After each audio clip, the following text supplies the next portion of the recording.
நாம் அறிவதற்கு முன்பாக இந்த பரம் என்னும் நிலையின் பெருமைகளை எல்லாம் நன்கு ஆராய்ந்து அதில் நமக்கு ஒரு பேராவலை வளர்த்துக் கொள்ள வேண்டும். ஏனென்றால் எத்தனை காலம்தான் இப்படி பிறந்து கொண்டே இருப்பது?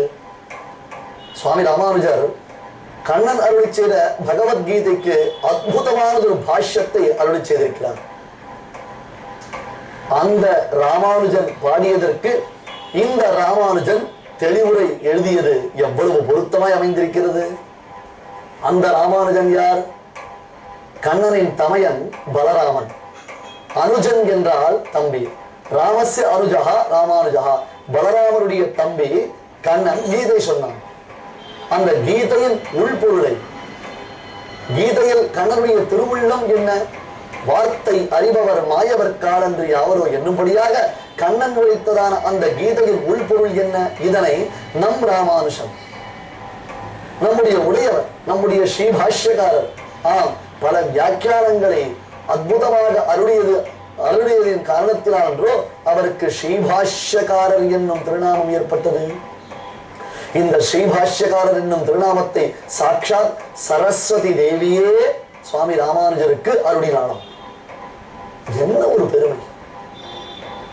இந்த மகான்களை எல்லாம் நமக்கு ஆச்சாரியர்களாக பெற்றிருக்கிறோமே, நாம் எத்தனை முறை இதனை கொண்டாடுவது அல்லது எப்படித்தான் நம்முடைய ஆனந்தத்தை வெளிப்படுத்துவது? யோசித்து பாருங்கள். எந்த விதத்தில் வெளிப்படுத்துவது அதுவே தெரியவில்லை இல்லையா? அப்பொழுது இந்த பகவத்கீதைக்கு சொல்லப்பட்டிருக்கக்கூடிய அர்த்த விசேஷங்கள் ராமானுஜராலே நன்கு நிலைநிறுத்தப்பட்டிருக்கின்றன. அதில் ஒரு ஸ்லோகம், பகூனாம் ஜன்மனாமந்தே ஞானவான் மாம் பிரபத்யதே வாசுதேவ சர்வமிதி சமஹாத்மா சுதுர்லபா. அர்ஜுனா, எத்தனையோ பிறவிகள் அப்பா, இந்த பிறவிகளுக்கு எண்ணிக்கையே கிடையாது. அதாவது சொல்லும் பொழுது வேடிக்கையாக குறிப்பிடுகிறார்கள் நம்முடைய முன்னோர்கள். கடற்கரையில் மணல் குவிந்திருக்கிறது. அந்த கடற்கரையில் உள்ள மணல் துகளை எண்ணினாலும் எண்ணி முடித்து விடலாம். நம்மை போன்றவர்கள் எத்தனை பிறவி எடுத்திருக்கிறோம், இனி எத்தனை பிறவிகள் எடுக்கப் போகிறோம் என்பதற்கு கணக்கு எண்ணவே முடியாதாம். இதை மற்றொரு விதமாகவும் சொல்லுகிறார்கள். கடலில் தண்ணீர் நிறைந்திருக்கிறது. அந்த கடலில் தண்ணீர் எவ்வளவு அளவு கேட்டால் சொல்ல முடியுமா? ஒரு ஏரியின் கொள்ளளவை கணக்கிட விடலாம்.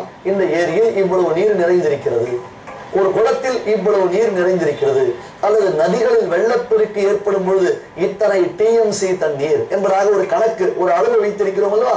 அந்த அளவு வெளியேற்றப்படுகிறது அல்லது உள்வாங்கிக் கொள்ளப்படுகிறது என்று சொல்லலாம். கடல் நீருக்கு கணக்கு உண்டோ? எத்தனை லிட்டர் கேட்டால் பதில் சொல்ல முடியுமா? முடியாது அல்லவா? இப்பொழுது கடல் நீரின் அளவு என்ன கேட்டால் என்று அந்த கேள்விக்கும் பதில் சொல்லிவிடலாம்.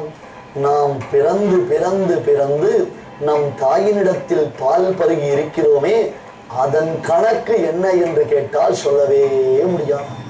எத்தனை கோடி பிறவிகள்! பகூனாம் ஜன்மனாமந்தே ஞானவான் மாம் பிரபத்யதே வாசுதேவ சர்வமிதி சமஹாத்மா சுதுர்லபா. அர்ஜுனா, கோடாறு கோடி ஜன்மாக்கள் பிறந்து கடைசியில் ஒருவன் எல்லாம் நானே என்று உணரும் நிலை அடைகின்றான். கோடாறு கோடி பிறவிகள் கழிந்துத்தான் நான் தான் அவனுக்கு மோட்சத்தை அருளுபவன். பரம் என்று சொல்லக்கூடிய அந்த பரமபரத்தின் தலைவனாக, அந்த பரமபரத்தை இவனுக்கு அனுகிரகம் செய்பவனாக நான் தான் இருக்கிறேன் என்பதை அவன் எவ்வளவு ஜென்மாக்கள் கழித்து உணர்கிறான் தெரியுமா என்பது கண்ணனுடைய வார்த்தை. இந்த வார்த்தையின் உள்பொருளை சுவாமி ராமானுஜர் காண்பிக்கிறார்.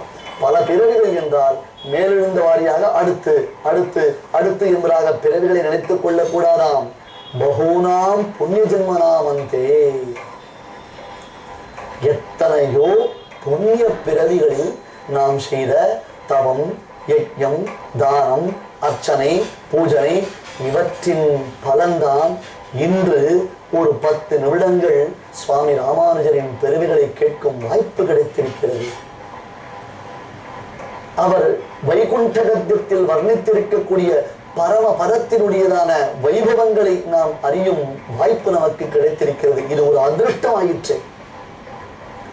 பகூனாம் புண்ணிய ஜென்மனாமந்தே என்றால் பாப ஜென்மங்கள் எத்தனை இருக்கும், புண்ணிய ஜென்மங்கள் எத்தனை இருக்கும், அந்த புண்ணிய ஜென்மங்கள் எவ்வளவு கழிந்து இப்பொழுது ஒரு நிலையில் ஒரு வழியாக இதனை கேட்கும் பாக்கியத்தை பெற்றிருக்கிறோம். எண்ணி பாருங்கள். இதை சொல்லும் பொழுது மேனி சிலிர்க்கிறதே. அப்பப்பா, கணக்கற்ற பிறவிகள் ஓய்ந்து விட்டோம். பெருமானே, இனி பிறவி யான் வேண்டேன் அப்பா, கொடுமையான இந்த சம்சாரத்தில் இனி எனக்கு வேண்டாம். சொர்க்கத்திற்கு போனாலும் மறுபடி திரும்பி வர வேண்டியதாக இருக்கிறது. நரகானுபவத்தை பற்றி சொல்லவே வேண்டாம். இங்கு பார்க்கும் பொழுது, வர்ணிக்கும் பொழுது, கேள்விப்படும் பொழுது உடம்பெல்லாம் பற்றியவரை போன்ற ஒரு பாவனை உண்டாகிறது. ஐயோ வேண்டாம் என்றால் அதற்கு வழி என்ன? இதோ பங்குனி உத்திர திருநன்னாளில் திவ்ய தம்பதிகளான ரங்கநாதனும் ஸ்ரீரங்கநாதனும் ஸ்ரீரங்கநாச்சியாரும் ஏகாசனத்தில் எழுந்தருளிருக்க சுவாமி ராமானுஜர் சரணாகதி கத்தியத்தை விண்ணப்பம் செய்து சரணாகதி என்னும் உயரிய மார்க்கத்தை நமக்கு காட்டி தந்து அவருக்கு பின்பு அவதாரம் செய்துள்ளக்கூடிய ஆச்சாரியர்களும் அந்த வழியில் நடக்க செய்தாரே, அதுதான் நமக்கு தொல்வழி, அதுதான் நம்முடையதான மேன்மையான வழி. ஆகையால் ஏதோ வெளிதேசத்திற்கு சென்று வந்ததான நம்முடைய உறவினர்கள் அந்த வெளிதேசத்தின் சீர்மையையும் சிறப்பையும் வர்ணிக்கும் பொழுது கண்கள் விரிய அதை கேட்கிறோமே, அது ஒன்றுதான் வைகுண்ட கத்தியத்தில் உடையவர் வர்ணித்திருக்கக்கூடிய உயர்ந்த வைகுண்டத்தை குறித்ததான வர்ணனைகளை நாம் அனுபவிக்க வேண்டும். அதற்கு செல்ல வேண்டும் என்னும் ஒரு எண்ணம் நமக்குள்ளே உண்டாக வேண்டும். பரமபதம் என்பது பரம்ஸ்தானம். அந்த பரம்ஸ்தானத்தின் தலைவன் அகமேவ பரம் தத்துவம். சுவாமி ராமானுஜருக்காக திருக்கட்சி நம்பிகள் மூலமாக வரதராஜ பெருமாள் 6 வார்த்தைகள் அருளி செய்தார். அந்த வார்த்தையில் முதல் வார்த்தை அகமேவ பரம் தத்துவம், ஸ்ரீமானான யாமே பரம் தத்துவம். ஆம், வரதன் பேசும் பெருமாள், வரம் தரும் பெருமாள். வரதன் பேசும் பெருமாள். வாய் திறந்து பேசினாராம். நான் எவ்விதம் நம்முடைய பார்த்த சாரதி தேர்த்தட்டில் அமர்ந்து கொண்டு அகம் துவா சர்வ பாபேபியோ மோக்ஷயிஷ்யாமி மானேகம் சரணம் பிரஜ என்று தொட்டு காட்டின திருவேணியாக நம் பெரியோர்கள் உள்ளம் கரைந்து உருகுவார்கள். இதை வர்ணிக்கும் பொழுது தொட்டு காட்டின திருவேணி என்பதாக பிள்ளை லோகாச்சாரியர் அத்தியாச்சரியமாக இதை வர்ணிக்கிறார். பெருமாள் தன் மார்பில் கைவித்து சொன்னான், அர்ஜுனா, என்னை சரணமாக அடையப்பா, நான் உன்னை காப்பாற்றுகிறேன் என்று. அதுபோன்ற அர்ச்சையில் வரதராஜ பெருமாள் அகமேவ பரம் தத்துவம் என்று ராமானுஜருக்காக வார்த்தை அருளி செய்தான். ஸ்ரீமானான யாமே பரம தத்துவம், பரவாசுதேவன், பரமபதநாதன், பரமபதத்தை அருளக்கூடியவன்.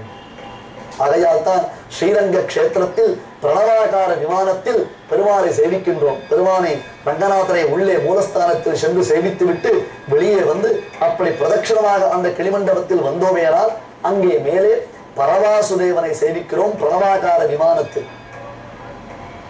ச வாசுதேவோ ரங்கேஷா, பரமபதத்தில் இருக்கக்கூடிய அந்த பரவாசுதேவன் தான் இங்கே ரங்கநாதன். அந்த ரங்கன் இங்கே மத்திய ரங்கத்தில் சேவை சாதிக்கிறான்.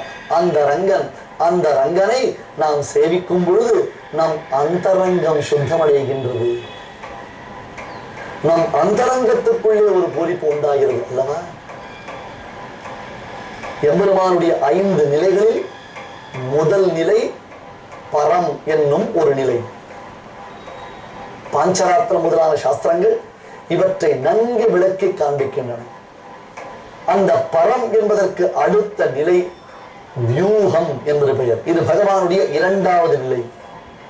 இதற்கு வியூகம் என்பது பெயர். அந்த வியூகத்தில் பகவான் 4 விதங்களாக பிரிந்திருக்கிறான். வாசுதேவன், சங்கர்ஷணன், பிரத்யும்னன், அனிருத்தன் என்பதாக 4 நிலைகள் பிரிக்கப்பட்டிருக்கின்றன. வாசுதேவன், சங்கர்ஷணன், பிரத்யும்னன், அனிருத்தன் 4 நிலைகள். ஒரே பெருமான் தான், ஒரே மூர்த்தி தான். ஆனால் அந்த ஒரே மூர்த்தி 4ஆக தன்னை விபஜித்துக் கொண்டு என்றால் பாகுபடுத்திக் கொண்டு தன்னை 4ஆக பிரித்துக் கொண்டு சேவை சாதிக்கின்றார். இந்த 4இலிருந்து மறுபடியும் சில நிலைகள் உண்டாகின்றன. அவற்றிற்கு 12 அவதாரங்கள் என்று பெயர். அதாவது வியூகாவதாரம். கேசவன், நாராயணன், மாதவன், கோவிந்தன், விஷ்ணு, மதுசூதனன், திரிவிக்ரமன், வாமனன், ஸ்ரீதரன், ரிஷிகேசன், பத்மநாபன், தாமோதரன் 12 நிலைகள். பரவாசுதேவனிடமிருந்து 4. இந்த நிலைக்குத்தான் வியூகம் என்று பெயர். சற்றே கடினமான வார்த்தைகளாக நினைத்துக் கொள்ள வேண்டாம். பழக பழக பழக நமக்கு இவைகள் சுலபமாக புரிந்துவிடும். பரவாசுதேவன் பரம் முதல் நிலை. அடுத்தது வியூகம். வியூகம் என்பதற்கு அடுத்த நிலை என்பது பொருள். பஞ்ச பிரகாரத்தில் 5 நிலைகளில் இது 2வது. அதில் வாசுதேவன், சங்கர்ஷணன், பிரத்யும்னன், அனிருத்தன் 4. அந்த 4இலிருந்து கேசவன், நாராயணன், மாதவன், கோவிந்தன், விஷ்ணு, மதுசூதனன், திரிவிக்ரமன், வாமனன், ஸ்ரீதரன், ரிஷிகேசன், பத்மநாபன், தாமோதரன் 12. இதற்கு மேம்பட்ட நிலைகளும் உண்டு. கீழே சொன்னபடி ஆகமத்தில் பலவிதமாக இவற்றை பிரித்து பிரித்து பார்க்கிறோம்.